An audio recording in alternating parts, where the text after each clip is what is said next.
phone sounds funny. Okay, I'm going to do a little news update. There's always, news. Top of the news just broke kind of last night. Also, some local news. Let me do the local news first. I just read on the various media sites, to get updated news. That's why I always read the paper, actual hard copy in the evening. But that's why the online media is kind of the way it's going to be in the future, because you get updated stuff. But I also will read the paper at night. So last night, where I live in Flower Bluff as I speak, a bicyclist was hit and killed on Flower Bluff Drive. He was riding at night at about 10:45 p.m. And I'm always, most just people out for exercise are normally not out, maybe at that time. But most of my homeless friends, their transportation is bicycles. So they didn't give the name of the person who died, but he has since died. And they did give the name of somebody they arrested for a DUI. So I'll wait and see, but I have a lot of friends. If you come to mind, I would certainly not give names now. But maybe it wasn't them. Why? And let me give you a little analysis for my news watchers and all. The New York Attorney General, Eric Schneiderman, he's now resigning because women came out with allegations about him that he not only kind of done bad things sexually to them, but some of the things that he just simply said and then did rise to the level of hate crimes. And some of the media, the New Yorker, I believe, broke the story. It's a good magazine, New York thing. But it's interesting as you read the different comments on it. Some outlets, I think CBS News or online, had it as the top story. Probably should be about that. Others had it a little lower. CNN, it was like small print. And some said just allegations, relationship allegations. Let me tell you why that's the media and Mr. Schneiderman himself. He's a Democrat. Now I'll talk a little bit without getting racist. Obviously he's a Jewish man. Like the former man, Eliot Spitzer, also in that region. A lot of the attorney generals and people out of New York, prosecutors, a lot of them make their status known by going after top figures. And because Mr. Trump happens to have his Trump Tower, which I walk past and all, a lot of the New York attorney generals, they can then kind of get people and go after them, even if it's president or whatever, if they're also have located in New York City or New York area. So you had various people do that. Now, Mr. Schneiderman was one of those people who was going after Mr. Trump in various ways, also trying to make a name for himself.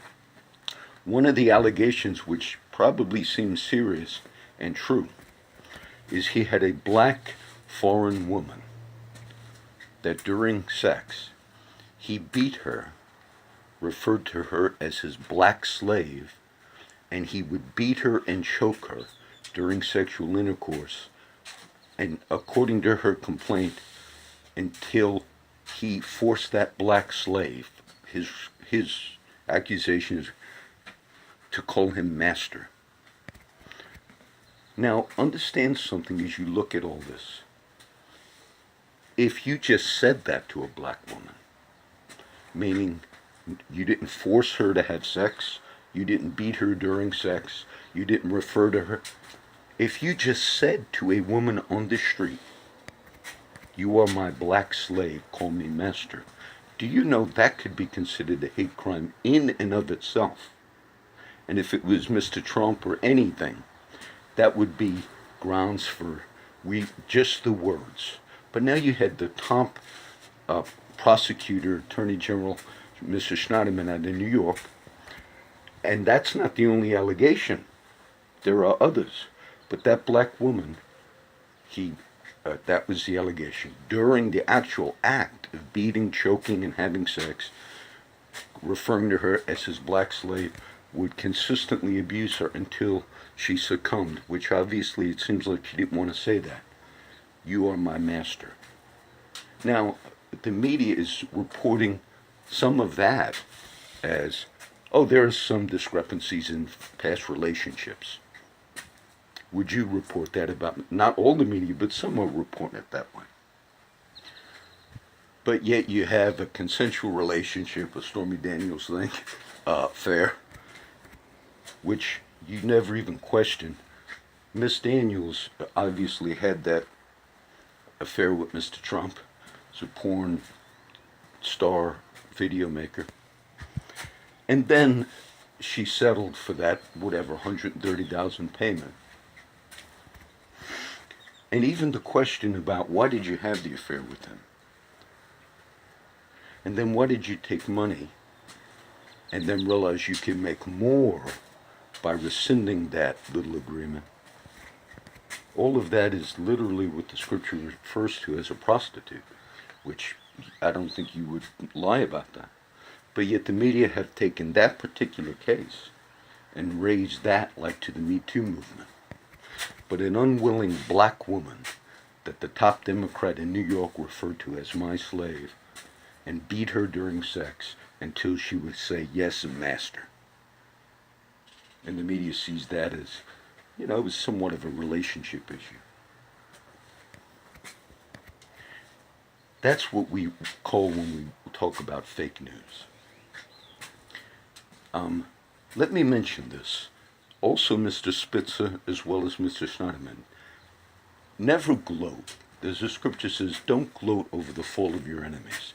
Some, Donald Trump Jr. put out some tweets, others, Kellyanne Conway, and they have the right to, because these people are going after Mr. Trump in all types of ways that now some of the courts and judges in the country are beginning to perceive. Okay? Like I mentioned the other day. But the thing that concerns me that most of the media and talk shows have not picked up on yet, what's the biggest concern? According to the New Yorker, when the women did not want to be submitted to such racial abuse, Mr. Schneiderman informed them, I'm the top law guy out of New York. I can fabricate anything against you and have you in prison and entangle you. Don't you know how our system works? Words to that effect. So you actually have the victims who were silent because he actually admitted, I can entangle you. I can actually go and look in your past, Mr. Manafort or whoever, and we have the power to use our authority for such personal means to even cover up Mr. Schneiderman beating a black woman and making her call him master. He says, the reason I get away with those crimes is I'm a top law enforcement prosecutor out of New York. And you must be aware that we use those tools even to cover up our felonies. That's the aspect I would really prefer you to see, because that is some of the narrative that the country's dealing with. Mr. Trump's tweets, witch hunt, others saying these guys can go after anyone there without restraint. And so you see that in this simple case, that when he realized he was committing felonies, his threat was, I'm the top law guy out of this wonderful city of New York City.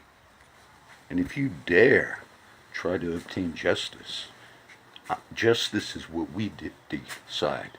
And if that's his mindset, that's the part. See, that's the narrative that's some of the questions going on in the country. So that's what I would focus on. Now, Mr. Trump also tweeted a few years back about Schneiderman. He said, you think Spitzer and Weiner are bad, wait till you find out about Schneiderman. So I'm assuming in the New York socialite circles they must have known that. Now the comment, Mr. Elliot Spitz, also a Jewish man, same kind of thing happened to him. And this is not to be, many of these men, Mr. Spitzer, Mr. Schneiderman, they also, the reason their victims are now exposing them is they're saying, what a hypocrite. That's what they're saying. They're saying, you claim to be an advocate for women, and look what you're doing. Now, when these men, whether it's Spitzer, Schneiderman, or Mr. Weiner, they all actually happen to be Jewish. But in Scripture, the law was given to the Jewish people, but they were unable to keep it. But yet they had a zeal for the law, Paul said in Romans. It's not teaching video. He said they were zealous for the law, but they did not come to righteousness because they sought to obtain it by works, not by faith. That's in Romans. So what I see in these men is not when they're out, this is not defense for them at all, but when they are righteously indignant in their prosecution of whoever, that's a part of the history of law was given, but yet in the natural, whether you're Jew, Italian, or whatever, you might have a real righteous indignation and at the same time say, but we're unable to uphold it because no man can. And so I just found some of that dynamic a little interesting, that the wheels are turning in the country about all of the, and many legal people, I could look at some of the stuff that I've commented on, and just from being someone that's, a little bit follows news and all, I could see so much is really like a witch hunt. I could see that when you had the top counsel, Robert Mueller, the top trial, the whole Russian thing, indicting these 13 Russian nationals out of Russia for all time. And then when it was time to go to court, they had their first appearance. And one of those companies, one of those Russian entities that Mr. Mueller sued, hired 2 lawyers out of Washington, I guess. They said, oh, you know what? We're ready. See, Mueller was bluffing. Everybody assumed no Russians are going to come for a trial, but they are now there being represented by their lawyers. Mueller wanted to get out of it. He said, we don't know. We tried to serve the subpoena through official channels, and we're not sure if the subpoena went through. And the judge said, look, the lawyers are here representing the people you are accusing, Mr. Mueller. They're here. Let's move forward. We're beginning to see somewhat of a collapse of that thing. The media won't change. They'll continue to possibly refer to, if a Mr. Trump, a Republican, or somebody else just said the words to a black woman, you are my slave, call me master. That could be considered a felony hate crime. But if a Mr. Schneiderman, while according to the complaint, while is committing sexual acts upon his, quote, black slave, according to his words, the accusation, and does it, some media outlets are reporting sort of like relationship issues with past girlfriends. The act itself could be considered a felony hate crime. The words itself, and so I'm not gloating. What you're seeing is how the media plays games. And I just heard one report. You would think this would somehow not be Trump's fault that this happened. That a top New York guy, Democrat, was committing unspeakable crimes against women, and some media basically reported it's Trump's fault. This somehow, and you say, how did they do that? Because some of the statements from Democrats today are, you can see how we Democrats deal seriously about these issues, not the way Trump and his people deal with them. Those are some of the statements. Or you will see maybe later in the day, Mr. Schneiderman possibly committed these horrendous acts because Mr. Trump somehow lowered the standard of race issues in the country, and that's what we refer to when we say fake news. I almost made a video last night. I could, being it's on, I'm going to upload this right now. I saw in the Corpus Calder Times, part of the USA Today network, but I saw one headline: CO2 levels at 400 and something parts per million, whatever, 410 or something, the number is now the highest it has ever been in 800,000 years. Now, I knew that this was fake, but this is what the Calder Times had. Now, watch manipulation. It said, this is a particular lab out of Hawaii. It's another big story, by the way, with the lava and the volcano. But it was a particular lab out of Hawaii that had been tracking records of CO2 levels in the atmosphere since the 50s. Okay? We have not been tracking CO2 levels, for more than, 100 years or so. And that might be extending it because we never really had the capability. There are estimates through scientific ways, geologic things, that we can say, we think it might have been a certain rate. And I posted an article, I can't find it, and I wrote it from the article I read by a Catholic scientist. This was a few years back. And it talked about how the CO2 levels in the atmosphere before the Industrial Revolution, before you had factories of pollution, it gave the statistics that it was actually much higher. Now that was a peer-reviewed top Catholic scientist in the world.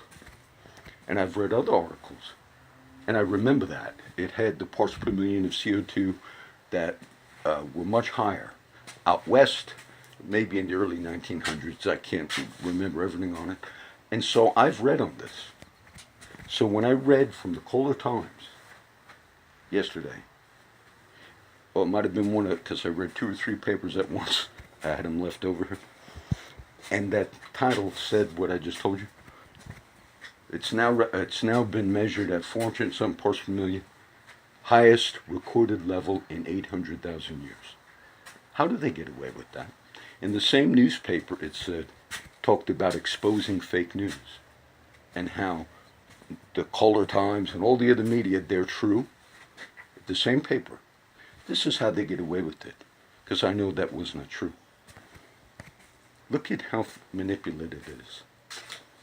For the first time since recording, it's higher than it's ever been in 800,000 years.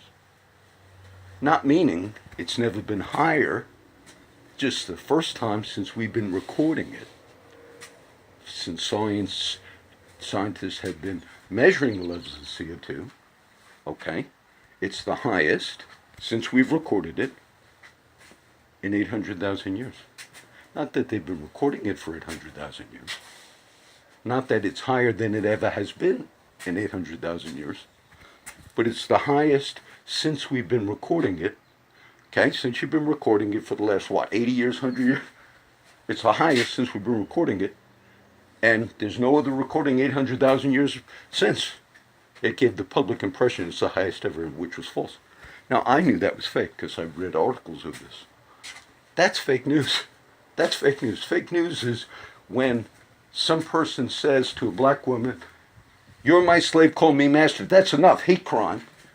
But when Mr. Schneiderman's forcibly having sex, feeding the woman, referring to her as black slave, call me master, I'll stop choking you. Then when these women said, we don't want to do this no more, then the top Democrat guy out of New York said, I can have you in jail because the law is my little tool. That was his threat to those women. And some media outlets are not even reporting this, and others are reporting it at such a low level. And not even telling you that, look at that. The narrative is true. There are people in authority who are corrupt, and part of their power is for them to tell their victims, don't forget, I'm the top prosecutor out of New York. I can go back into your family's history. I can go back, Mr. Manafort. See? You see how that played out. So I'll see, hopefully it's none of my friends who was killed yesterday in the Bluff. I'm not going to do a big defense for CCPD, but I did read also a local article, and it does show the difficulty for the good cops that they have. Because there was a story, I read it earlier, there was a lady, I guess she has a young child, and she has custody of the child. She brought the child to her ex's house, and it says in the story, threw him over a fence. Now I'm assuming this, they said it happened before. I'm guessing she goes to the ex-husband. I can't take the care of him right now, but wrongfully put him on top of the fence and leaves him in the yard, then goes home, calls the husband, says, I dropped the baby off at your house. It was a domestic thing, and the cops had to go rightfully. This is a local story. And then they went to the husband's house. The husband said, oh, she dropped the kid off here. I don't have any food. Then they contacted the mother. The mother basically said, like, I can't take care of him now. It went back and forth. Eventually, they had to arrest them all. Then the aunt called the other family and said, oh, you did all this. You reported so-and-so. And supposedly made a terroristic threat over the phone. Says, your house is going to be shut up. And then CCPD, they had to arrest all three of them. Look, that type of having to deal with basically all that kind of the domestic stuff, that, you know, I mean, they have to deal with it. But obviously, there's no fault on those officers that went to that scene, tried to correct it, then had to go back to the other house, then they had to go back, then the aunt called. So crime is not, don't ever misunderstand me, the people to blame for the domestic violence are the actual men, primarily, who are beating the women. That's where the blame goes. The blame does not go on the cops. My critique is, if you had a sufficient, supervised, disciplined police force, then it would function more effectively dealing with all types of crime. That's the complaint. Some people blame the cops if an actual crime is committed, a robbery, bank robbery, whatever else it is. They say, that's not my critique. If some boyfriend tragically kills his wife or girlfriend, that's the fault, that's the blame. The system has to deal justly and righteously. But if you root out, see a Mr. Schneiderman committing those same types of things on the women, and then also at the same time, we're going to go out, and he was like a big guy in the Me Too movement. So we're not asking for sinless perfection out of anybody. Nobody has that except Jesus. What we're saying is media is playing a role. The manipulation of things is playing a role. Hawaii, yes, it's really tragic. There was an earthquake, 4 point something, early today or this morning out of California. The lava problem in the big island, the Hawaiian island, where that volcano has been erupting, this is it's really a national disaster for them. So I'll end it with that. I did like 20-something minutes, and we'll see what happens today. I was hanging out with some of my street friends yesterday, and they got to go to different places. I'll tell a couple quick things. I could have put it on when they were there. But I gave away a lot of cigarettes. Sometimes I give away a lot of cigarettes. Sometimes I say, no, I can't give no more. So I gave maybe 7 or 10 away out of my pack, sitting up at Timmons. And then George came over, because he saw I was on the other side. And he's happy when he sees me. We're friends. John, can I get... It's George. So no, I give too many away. No, you're not getting one. And I could see he got like a little... Not that he didn't get the cigarette, but that he felt like... Because I ain't seen him in a few days. And he sometimes says, how come he ain't been around? So then we sat down on the bench. He had one of his girlfriends with him, Jill. And we were sitting there. And then I kind of tapped George on the shoulder. I had the cigarette in my hand and said, this is the last one, George. And he was happy. And gave me a high five, not because of the cigarette. He felt like rejected in a way. And then he was happy. It was just the gesture, is what that was. And he was thinking maybe John's, not talking to me as much. And then I had to take off. I was on the bike, motorcycle. John, we're going to be over here. If you can't come by, just to sit around. And then I was with some of the other friends. George was not there, but Claire and Jammer. It was kind of a few little jokes I had made, but I found it interesting because as we're sitting there and I was talking to Claire and then Caveman, the guitar Jason showed up, and Indiana is out of jail. A friend of somebody I know was in jail.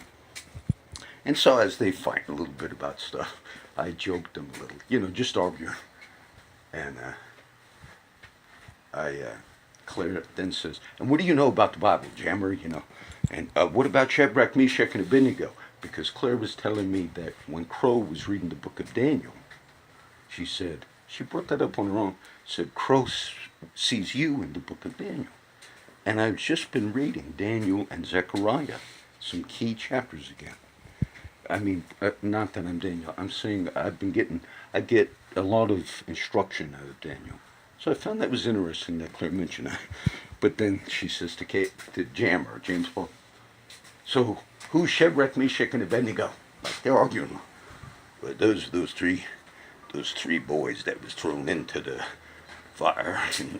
So he kind of knew. And I know Jammer's had a background. Either his grandfather or somebody was a preacher, because I've talked to my friend James Pope.